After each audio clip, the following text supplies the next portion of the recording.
Maddie Milsom, how are we going? I'm good, how are you? Welcome to GV Talks. Thank you for being one of my very first guests. Oh, you're welcome. How you been going?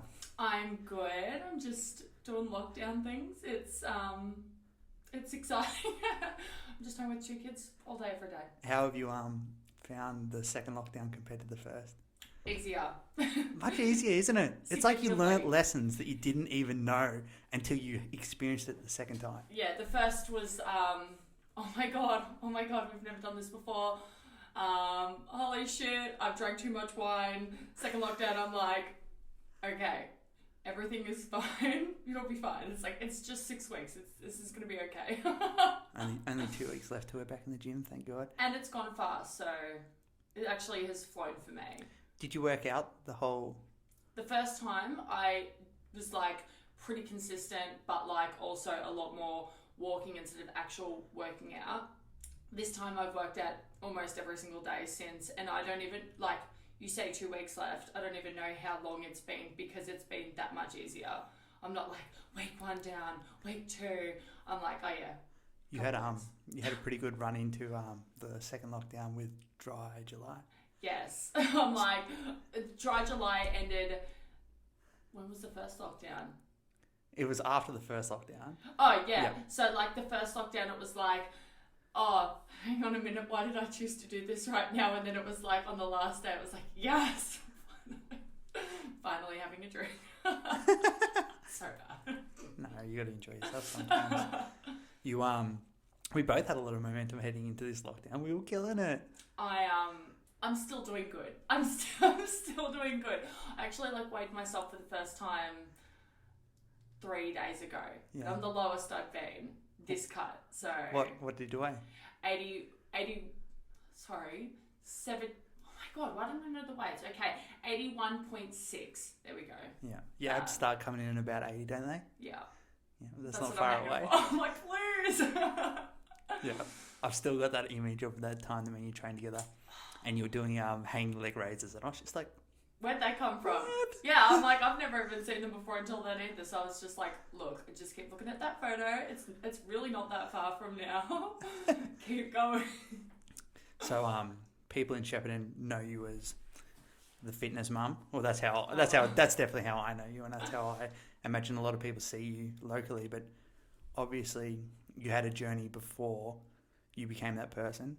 Yeah, so it was about probably 6 years ago now. So I actually got the implant on, like the contraceptive rod in my arm, and I gained about 40 kilos in 6 months. Just from the rod? Yeah. Wow. And like obviously like being young and just being skinny forever, just doing what I'm doing, so I didn't even think it would make a difference. And then all of a sudden doing my normal thing, eating whatever, didn't really work out because I didn't have to. And then I was like, oh my god, what's happened? I'm like, I'm huge. So, and obviously instead of going, oh, I've gained X amount of weight, I'm just going to lose it and just get back into it. It was like, I'm not happy that I've gained this much weight and found it harder to lose because I was depressed about being heavier in the first place. And I joined Fernwood, and I was probably like, I think I only lived like 2.5 kilometers away from the gym. Yeah. And I didn't want to walk to go there. Which is about the same distance that I am from Origin now. Yeah. And I walk to Origin every single day without even a thought. It's so weird how training starts off as a chore. Yeah, and it was though. I can still very clearly remember thinking like, it's so far. Like, go around the block. I'm like, I don't even want to do that. Like, it was so hard, and I just hated it. Like, do you remember when it changed? Like from the chore to the thing that you enjoy? Like, it's probably one of the things you enjoy most these days. Yeah, well, it's actually funny. Like, when I was like single or in a relationship or doing anything, I was still actively trying to lose weight, but it only changed when I fell pregnant. Yeah. Like, literally, when I was trying to lose weight, when I was just normal, no pregnancy, I found it really easy to just go and drink, eat whatever, just be really like, YOLO. But like, when I fell pregnant, my whole focus changed because I was like literally obsessed with making sure that the baby that I was trying to grow was healthy. Yeah. And I actually rejoined the gym. So I went from Fernwood, and about 3 years later, I joined Advance at Northside, and I was 16 weeks pregnant, and I walked there every single morning at 6 a.m. pregnant, and I would go there and I'd be there for hours. At first, I was like, gotta do this, gotta get fit. And then by the time I was 42 weeks pregnant, I was running around the Shep Lake, and I would get up in the morning and I'd walk there, and then I'd go around the lake as many times as I could, and then I'd go up the stairs, I'd run over the bridge, I'd do lunges, I was doing like everything, and I was officially obsessed. So the motivation for that was the pregnancy? Yeah, I still to this day don't know how my journey would be if it wasn't for the fact that I was pregnant.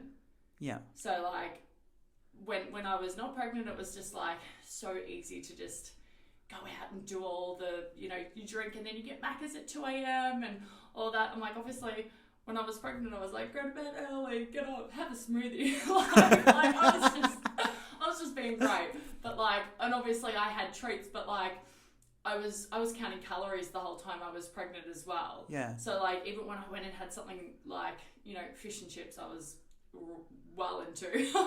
I'd be like, all right, so that's about 100 grams of that. That's about this. So I was tracking the whole time I was pregnant as well, which I hadn't done before. So it was, a very big turnaround. Yeah, that was a while ago. That was probably before tracking was the norm. Yeah. Like it seems to be these days. Yeah, and it was like when I would tell people I was counting calories, they were like, what is that? Yeah. She's pregnant. I don't really know if this girl knows what she's doing. I'm like, I don't, but I'm just winging it. So you didn't have like a mentor or a coach? Or... No. I just learned everything that I could on my own. Do you think it made the pregnancy easier? It's impossible to tell, but that... Well, yes and no, because like I was 120 kilos when I fell pregnant, and I lost 14 kilos while I was pregnant, just by being active properly for the first time since being overweight. Yeah. So like obviously before I fell pregnant, I'd had the rod taken out, so that was a change in hormones completely. But yeah, I just kept walking every day, and the only thing like I had on my Instagram the other day is talking about like steps per day, and I just was like, there is no step goal. The goal is limitless. It just like just keep going as many steps as you can. So I just kept walking as much as I could every day. So it would be like 20,000, 30,000 a day, and not realizing how good that was. Now I'm like, damn, that's hard. How did I do that? Do you feel like that's a chore? So like, I love working out, but like step goals, like I'm always like, gotta do another 5,000 steps. That's gonna piss me off. Funny, like I stopped wearing a Fitbit for like a couple of years. So like when I first got this one, I was like, damn, like 10,000 steps, like. I'm lazy now. Like, holy crap, like, how am I going to do this? But, like, now I've had it for a couple of, like, weeks into ISO, and I'm just like, yes, I'm so competitive with myself. It's ridiculous. Yeah, it's good. Like, if a Fitbit's good to help you track that progress. That's the first thing that I did, though, when I was trying to lose weight initially. I got a Fitbit, and it was when they just came out as well, so they were really popular. Everyone had one. You could do like the challenges on there, and like I was like addicted to doing those. Like I'm not competitive as a person, but I was like, I will win. Yeah. I am going to have the most steps this week. Sorry guys. Yeah, definitely. Like if I had a new client come in and say they wanted to lose weight and they were 120 kilos and hadn't exercised, I wouldn't even let them sign up at the gym. Yeah. It'd be like, show me you can walk 10,000 steps a day. Yeah. Like that's where you'll start to see progress. You don't need anything more than that to start with. Yeah, I think when I joined the gym and I was like 16 weeks pregnant, the girl who was signing me up was kind of like, oh, okay then. Like, all right, you go, you do it, girl, but like, okay, you're pregnant. You can probably relax a little bit. I'm like, you don't understand. I need to keep going. So, okay, like this is probably an out of the norm sort of story. Like most people would imagine a pregnancy, they're going to put on weight. Yeah. So what were the biggest challenges you faced? I think, as a female, like we always, like females crave food all the time. I'm sorry, but we don't need to be pregnant to crave food. I'm craving something right now. I don't know what it is. I'm sure there's something. But that was the hardest thing. Just craving food and really trying to like change that mindset from all that. I was eating awful beforehand. Like awful. I had no concept of like, you know, liquid oil and you just have a Coke and you don't even think about it. Yeah, and then all of a sudden these healthier alternatives came about. You know, you get no sugar Coke and spray oil and you're like, why didn't I have those before? Instead of literally like, you know, cooking anything and then having like 300 calories of oil just to cook just a normal meal. So you're not saying to like, let's say somebody else comes to you for guidance, because I'm sure they do, especially pregnant people who are into their fitness already and they're like, oh, well, what's this journey going to be like? What's going to be like afterwards? Yeah. And would you say don't give in to your cravings? No, I say give in to the cravings. Give in to the cravings, except, okay, like for me as an example, it was hot chips. I literally ate hot chips nearly every second day while I was pregnant, right? Yeah. Except before I was pregnant, I could eat like, you know, a lot, a great deal. Like I could just eat them. They're so good. Potato. But when I was pregnant, it was like, okay, get a small bag. Get a bag of chips. Don't just go, can I get minimum chips? Yeah. I'm like, can I get a bag of chips? Like as if it was for a child. Yeah. And then I would eat that every single day, every second day, whatever. And then be like, all right, I've had my treat. And then when I would have dinner, I'd just be like, okay, have the same kind of normal things I'm having, except like, I was like that child that only would eat like nuggets and noodles and like I was no that greens. kid. Yeah, like what's a vegetable? Yeah. I don't think my mum ever imagined that I would eat the food that I do now. She shook. But like I'm like, okay, we're going to eat real chicken breasts. Like we're gonna eat like real chicken, not a nugget, like a real chicken. So those are like the changes that I made. All those very basic and easy swabs, but that I literally was just like, it doesn't taste as good, but it does. You just aren't used to it. Yeah, it's an amazing story because it took you loving something more than yourself to start taking care of yourself. That's what you're telling me right now. Yeah, like there was no way that I was ever going. Like I still stand by it. I don't think I would be at this level. Yeah. Now, I say this level like it's extravagant. Do you know what I mean? This level of fitness and happiness within myself, if it wasn't for being pregnant. I don't think you can downplay what you've achieved. Thanks. I understand you want to be modest, but I think what you've done is amazing.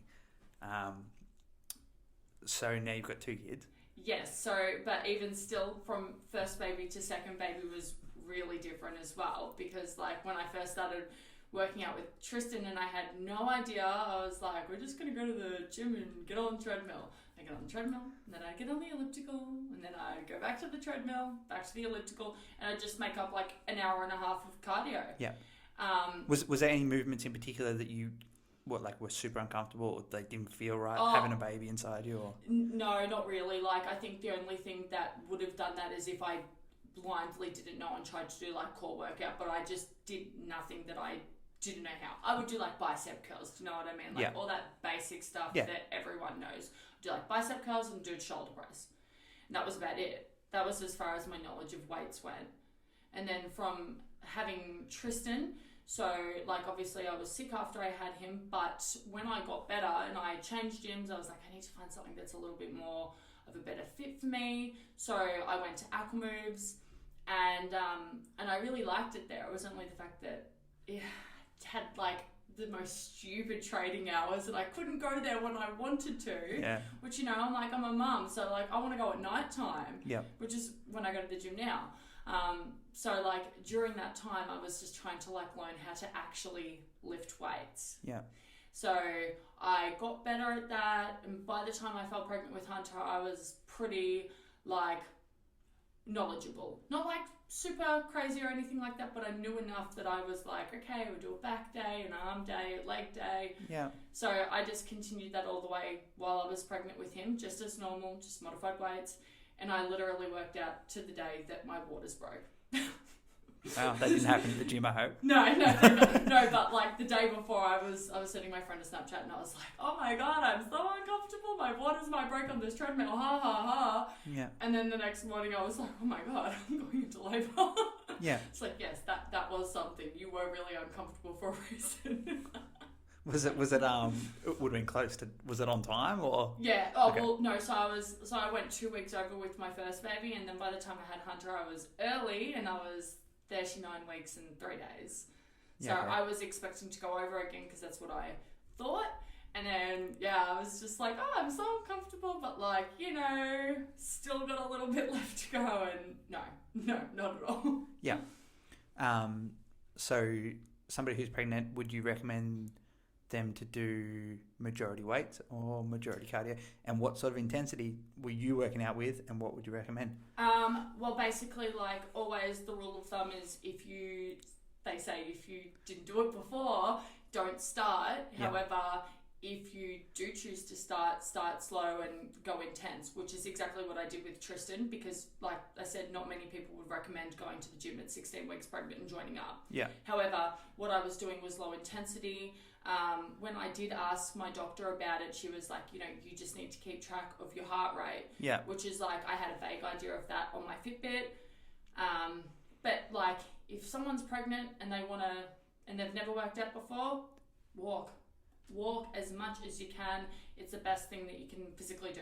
Yeah. Like there's not enough that you can do. Yeah.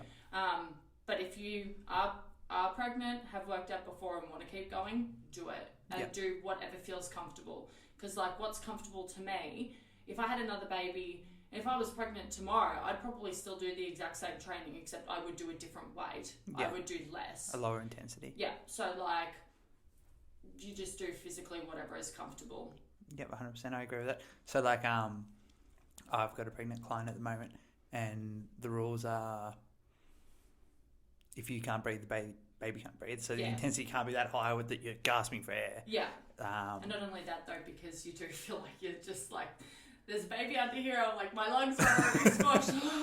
Press your foot. Like, yeah. I never know if like I feel glad, but also feel robbed that I'll never get to experience this. Yeah, look, I'm going to tell you now it's amazing, but at the same time, like, lucky you. You'd prefer to be like... No, I mean, my opinion changes on all the time. You ask me on a day where I'm like, oh man, no, that was so hard. And then ask me on another day where my kids are being so sweet and I'm contemplating having another baby. I'm like, oh my God, it's a blessing. Yeah, because it sounds like... I'd be so lucky. It sounds like the worst thing ever, but then people go back for another go and another go and another go. I'm like, can't be that bad. Yeah, no. I mean, like, it is, but it isn't. Do you know what I mean? Like, you literally forget. Like, obviously, I had no pain medication with Hunter purely because it happened so fast. Yeah. And I remember the moment of pain where it was the worst. And then straight after he was born, I was like, oh my God, it was all worth it. Like, look at this baby. He's so cute. So they would have to give you some sort of painkiller after the whole procedure.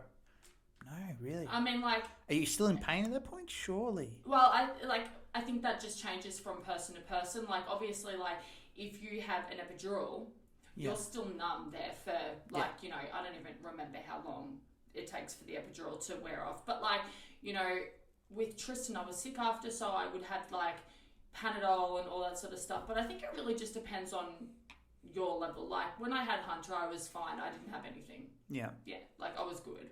I mean, it hurts. I mean, think about how it happens, and I'm sure you can imagine.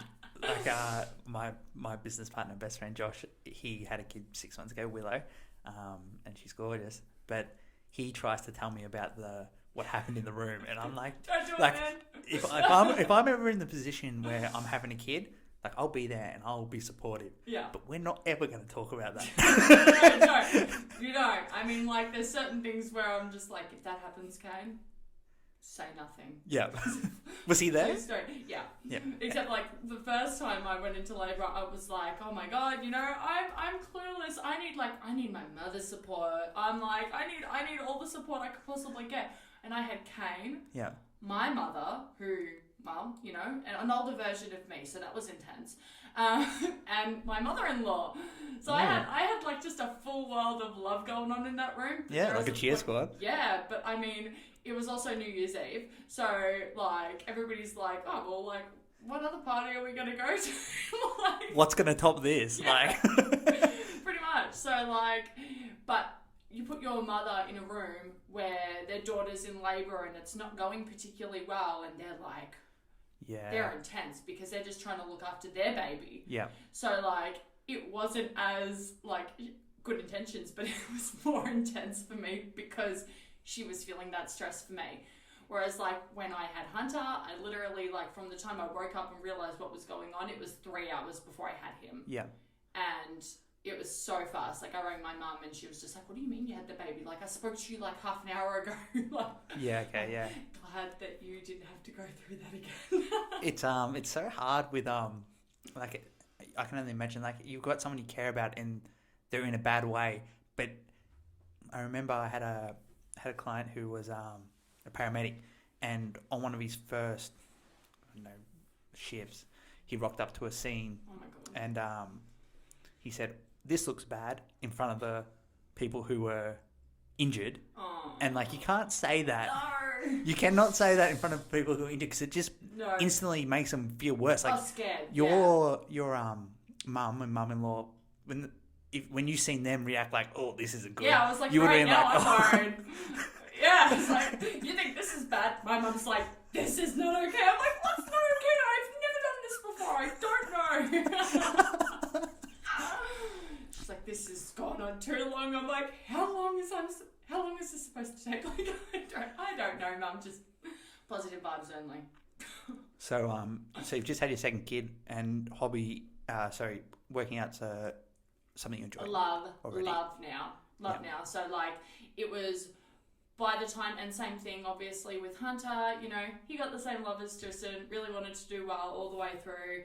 So when I had him, and like from Tristan and not being well and being in a very bad physical state after, when I had Hunter and I was in the best physical state I could be, I went to the gym 2 days later for a walk on the treadmill. How much were you weighing at that point? When I went into labour with Hunter, I was 101 kilos, and when I had him, I was 10 kilos lighter the next day. Yeah, okay, I was wow. like, oh, all right. So I was 90 kilos by the time I went back to the gym, and I just started walking. Yeah. It was like, I have to go back. I'm determined to not let this new stage of life, make me think that I don't have enough time or that I can't manage this. Like, I still have to put my time and my mental health first and make this my priority, because I'm not just mum. I'm me too. Yeah, so you run the family, you run the household. I've got to make sure that I just like get back into it, so it's like straight back on the horse. All right, even if it was nothing, it was just walking. I literally did like the slowest walk you could imagine. But I was like, oh my God, I'm here. I'm a new woman. Like, what is this? It's amazing. Yeah. So yeah, it was like just straight back into it, and I loved it, and I was more invested in it than ever. It was like, okay, what now? Yeah, awesome. So how do you juggle having 2 kids and making health and fitness your priority? Basically I just try to not eat all the crap that they get to eat. Like, kids get to have the best treats, and I'm just like, damn it, so much temptation. But basically, when my husband gets home from work, that's it. That's my time. I go to the gym at 5:00. And I'm done. Is that something that you've like negotiated with him? No, he's just a good dad. He's just like, all right, you've done this all day. Off you go. Yeah. But what about when they were young?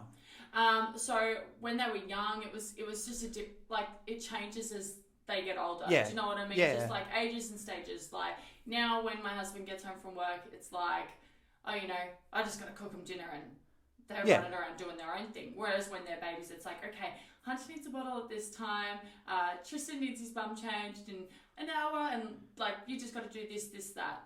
Yeah. And we've just adapted as they've gotten older, and like it's easy now. Yeah. I say it's easy now because I know that I need to at some point mentally switch off from that role so that I can go back home, wake up feeling better the next day, even if I had a crazy day. Like, you've seen me come to the gym a few times where I'm like, hey, how was your day? Oh, fucking kids. Like, I'm good. Like, I feel like our energies never match up. So like, some days you're like glowing. I'll get zapped if I touch you, and then the days that I'm off, and then the days that I'm on, you're off. Yeah, like I think it's always pretty obvious. It's like, hey Maddie, how you doing? I'm like, my kids are driving me mad. It's fine though. It's fine. I'm here. Yeah. 2 hours later, because sometimes that's what it takes, and then by the time I get home, my kids are in bed. So basically, when I go to the gym in the afternoon, it's take as much time as you need situation, and I do. And by the time I get home, I'm like, oh, so glad I did that, because now I am sane again. 100%. So like, obviously, and I think this one's obvious for a lot of people, even though they don't do it. Like, one of the tools you have to cope with, like running like it's stressful having 2 kids. It's stressful having any sort of kids, I imagine. Is working out. That's like one of the tools that you have to cope with that. Like, do you have anything else? Honestly, I think I love working out, and that is my number one go-to. But I think it's just really making time to go do normal things, see your friends, call your parents, just sort of like not getting too stuck in the thought that, like, yes, your kids are everything. Yeah. You've got to remember to pick up the phone. Do you know what I mean? And call a friend if you're going crazy. Like the other week, I was having a crazy day, and I was like, my kids are just being non-stop right now. And I was like, I should call my sister. And I was on the phone to my sister for probably an hour, right? And I could just hear my boys running around like lunatics inside. And I was very frazzled when I called her. By the time I got off the phone, I was like, all right, you guys are still running around like nut jobs, but I feel better now. I can go back in there with a level head. So you know what I mean? Like, don't isolate yourself, even though sometimes parenting can feel isolating. Yeah. Like, it's great now. I've got one boy at kinder and Hunter's at home with me, and I'm just like, oh my God, one kid is really easy compared to 2 at home. Yeah, that's exciting. You'll be able to come train with me every day once. Once Hunter's at school. See you, Hunter. Bye. Okay. Yeah. No, I understand. I don't know if I would be able to do what you've done, so it's quite impressive. Look, it's just an adaptation over time. I think that I have always been like, yes, you know, weight loss driven. I'm gonna lose weight, but my goal changes with every phase of life. You know, at first it became lose weight, and then I lost a significant amount of weight, and then it was like, oh, you know, I'm going to try and eat a little bit better. Once I started eating a little bit better, I was like, how about we just like get both together? We're going to eat well and we're going to work out. Then I started playing netball again.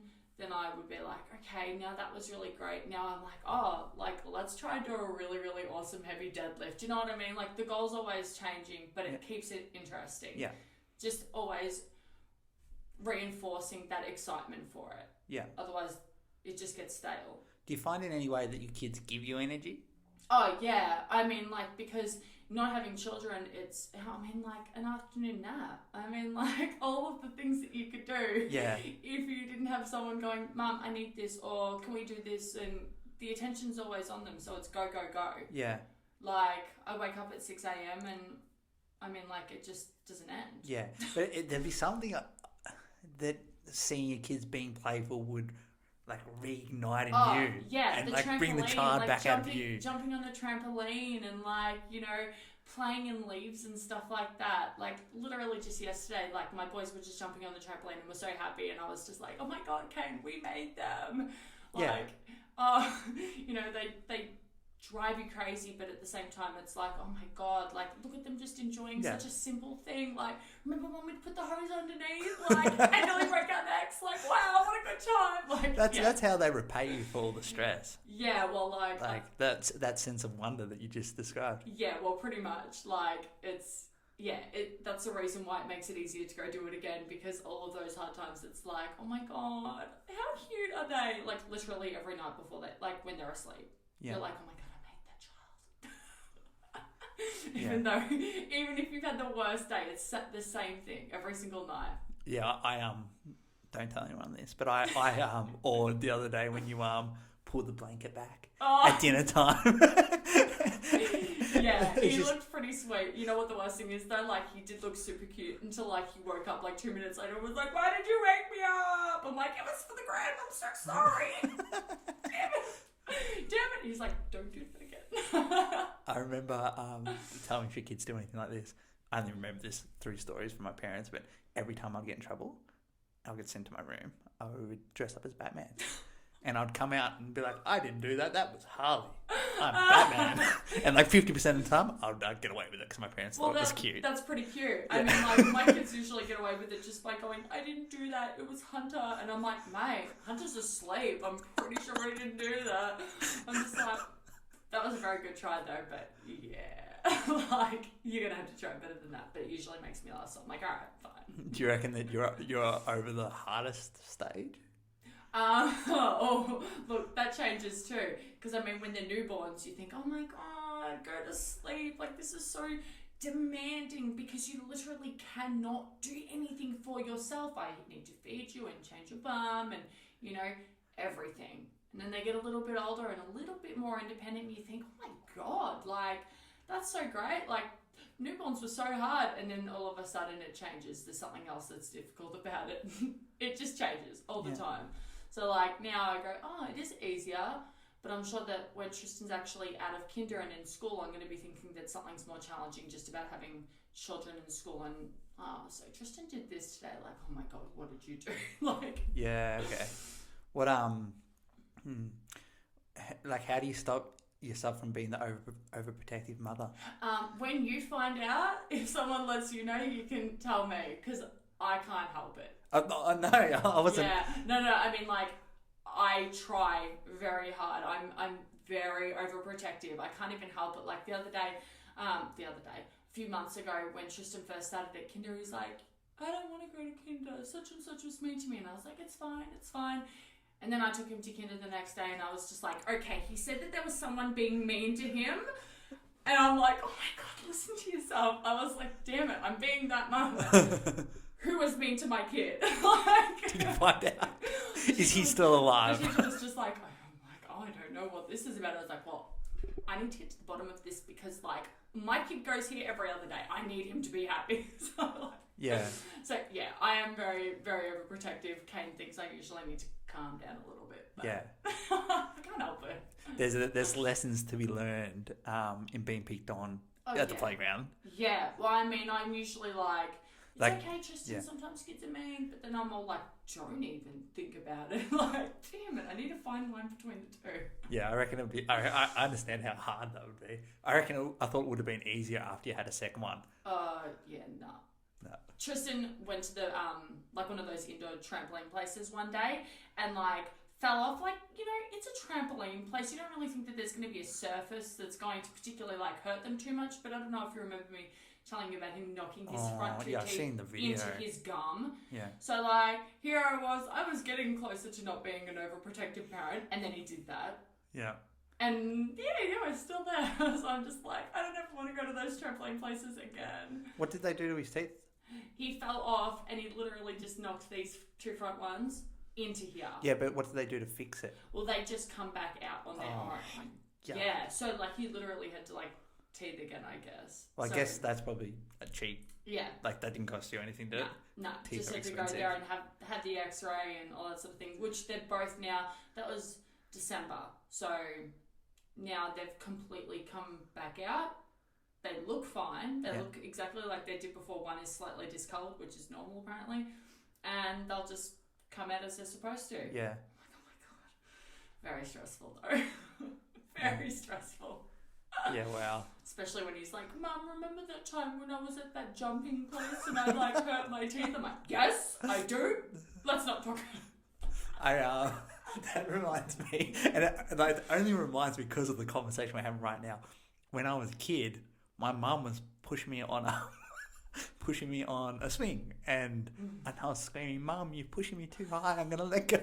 She's like, "No, hold on," and I let go right in the middle of the air, and I flew through the air. Could you imagine if you had a pushed Hunter before he jumped on the trampoline that broke his teeth, and I just went flying through the air and I broke my arm. Oh my God. Yeah. Did your mum feel guilty? Well, I can't remember. I only just remembered that when you were telling that story. God. But that was probably one of those things where she was like, don't ever bring this up. But you know what? My older sister, so it's actually my oldest brother's birthday today, and my sister's like, happy birthday. Remember that time you broke my arm on the push bike? So he was dinking her, and she fell off, she broke her arm, right? Which they weren't supposed to be doing that, obviously, in the first place. So when she got home that night, she was like, Mum, my arm's really, really sore. My mum's like, Jade, I'm sure you're fine. Yeah. My mum was like queen of tough love. So she's like, I'm sure you're fine. She's like, no, it's really sore. Like, can you cut my food up? And she's just like, fine, I'll cut it up for you. Next day, she's still complaining. She's like, oh, God damn it, I'm going to have to take her to the doctor. And then the doctor tells her that her arm is broken, and my mum's like, oh my God, I'm the worst mother ever. I cut your steak up and I was angry at you for just being a baby, but you actually broke your arm. It'd be hard to tell sometimes. She was like, oh my God, I really thought she was being dramatic. She's a bit that way. But... Do you think, so your mum is tough love? Yeah. I mean, I think she's softer now. I think she's softer now than she's ever been. The grandkids do that to her. Yeah, the other day when I was having said meltdown, she was like, oh, Madison, it's fine. Kids do these things. And I was like, I'm pretty sure you would have reacted a lot differently to this 25 years ago. But it's fine. Kids do this. She's very calm and like clearly she does not vividly remember it. How naughty we were. Do you think it's weird that you're not like your mum? I'm so much like her in other ways that like the parenting is just like doesn't even faze me. I'm just like I'm pretty much like a younger version of her, but like just so I think I'm just more anxious as a person, and that's why I'm overbearing as a mother. Do you look back at your childhood and think it was a good time? Oh yeah. Okay. Yeah, like when I think about like in particular when we lived in 1U, which is like half an hour out of town. Yeah. I'm just like best memories of my life. I would move back there right now if I could, because that's how good that nostalgia is. I haven't even heard of it. What is it called? 1U. And it's a little town. Yeah, it's like just near Namurka. Like visualize like 1U, one female sheep. Okay. I'm saying that right now, Ronnie. Yeah, we lived out there, and we lived there for like 14 or 15 years, and it was like the best. Just that good small town country living where the kids could just go get on their bike and everything was safe and great. So I'm like, always good memories. Yeah, okay. Yeah, it's going to be weird when, like, probably not in our lifetime, but in your kids' lifetime, that would be really hard to find. Oh, yeah. Like, people that have these huge acres, you can go ride your bike. And... Yeah, I always think about, like, having my kids, I'm like, I could easily move back there as an adult now with my own family just to try and recreate give them those years. And it wouldn't even matter where I was, though. Do you know what I mean? Like, that's not the town. It changes everywhere you go. But that's how good that feeling was of being a kid there. Yeah. You just want them to have that freedom. You know, like, we would just be able to walk up the road to the fish and chip shop. It didn't really matter where. It was always safe. It was always good, fun. I'm like, oh, what a good time. Yeah. You're getting your kids ready for a world that's going to be completely different to anything that we've ever experienced. Yeah. We've had that, and now we're living in this new world where it's just everything's smaller, everything's online. Yeah. I'm like, oh my God, like I remember when we were excited just about like Nokia 3315. I'm like, I'm not ready to take on that phone, that iPad, that life. Do you know what I mean? Like teaching my kids how to be internet safe, and like literally our parents never had to even worry about that until we were like, you know, I reckon I was like 16 years old when I like was actually using computers properly and stuff like that. Yeah. Even then I was old enough to make good decisions. Yeah. Now I'm more like every 10-year-old I know has an iPad. Yeah. Yeah. I couldn't even, like, I felt like 16 was probably like about the right age. I don't know what the right age actually is, but it seems like a better age than 10. Yeah. Like literally every young child I know has like got an iPad. I'm like, man, like I'm behind the times. I mean, like. What age will you give your kids phones?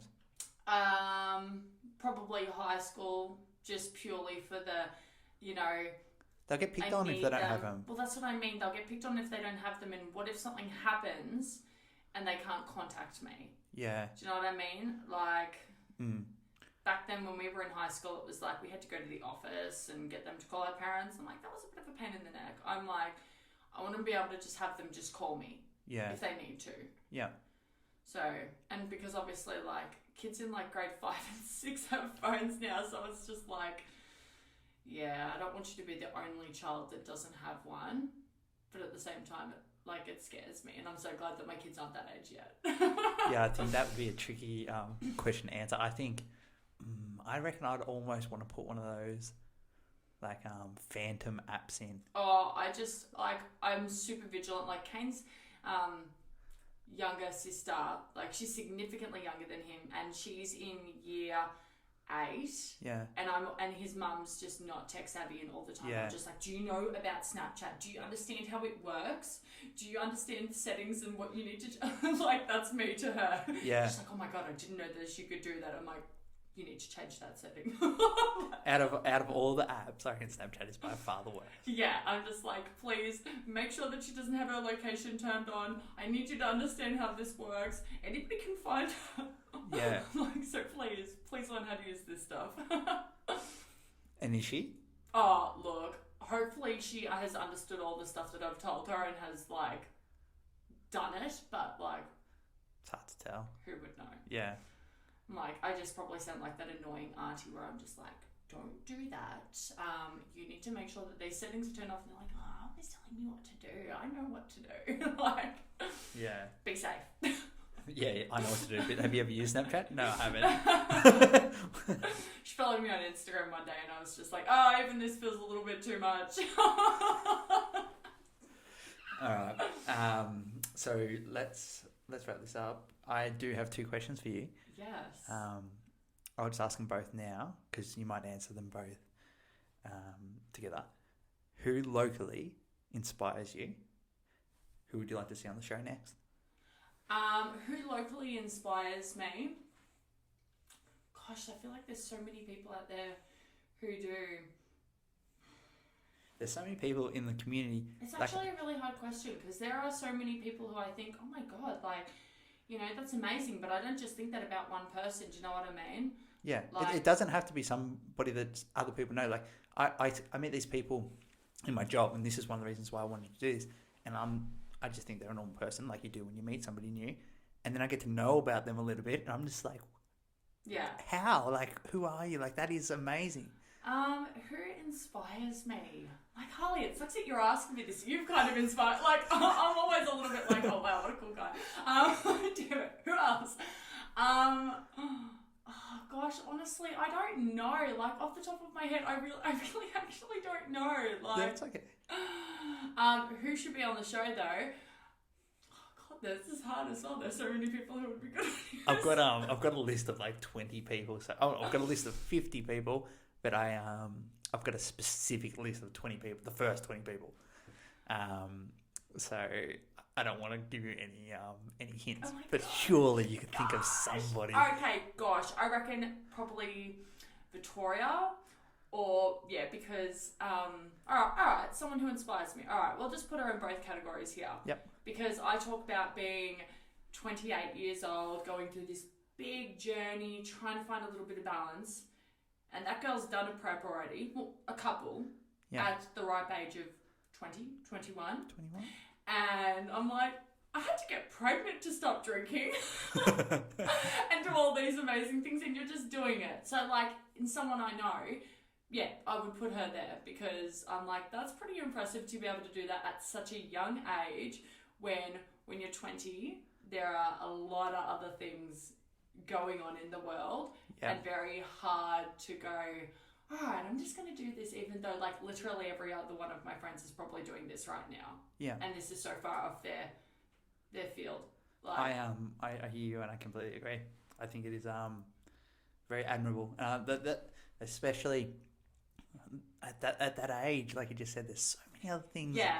Like her friends wouldn't be doing what she's doing. Anytime anyone has ever mentioned to me, oh, you know, I'm struggling with this, I'm struggling with that. And my go-to thing that I will say to them is if they are young, I go, well, you're young. Yeah. Like, go be young. Do you know what I mean? So I'm like, you know, like, this is the time to go and have those experiences and just, like, be happy, be free, you know, life's a little bit easier. Yeah. Not so many big responsibilities. So for someone to be young and then to do the things that are hard and not actually be doing what all their other 20-year-old friends are doing, I'm like, that's pretty impressive. Because obviously I'm going, oh, I sucked at that, so like, YOLO. Good on you. You actually did it. Nah, beautiful. I'll see what I can do about getting her on the show. Again, thank you for your time. You're welcome. And I'm sure if you'll entertain me, I'll have you on again. Oh, look, if you want. Thanks, Maddie.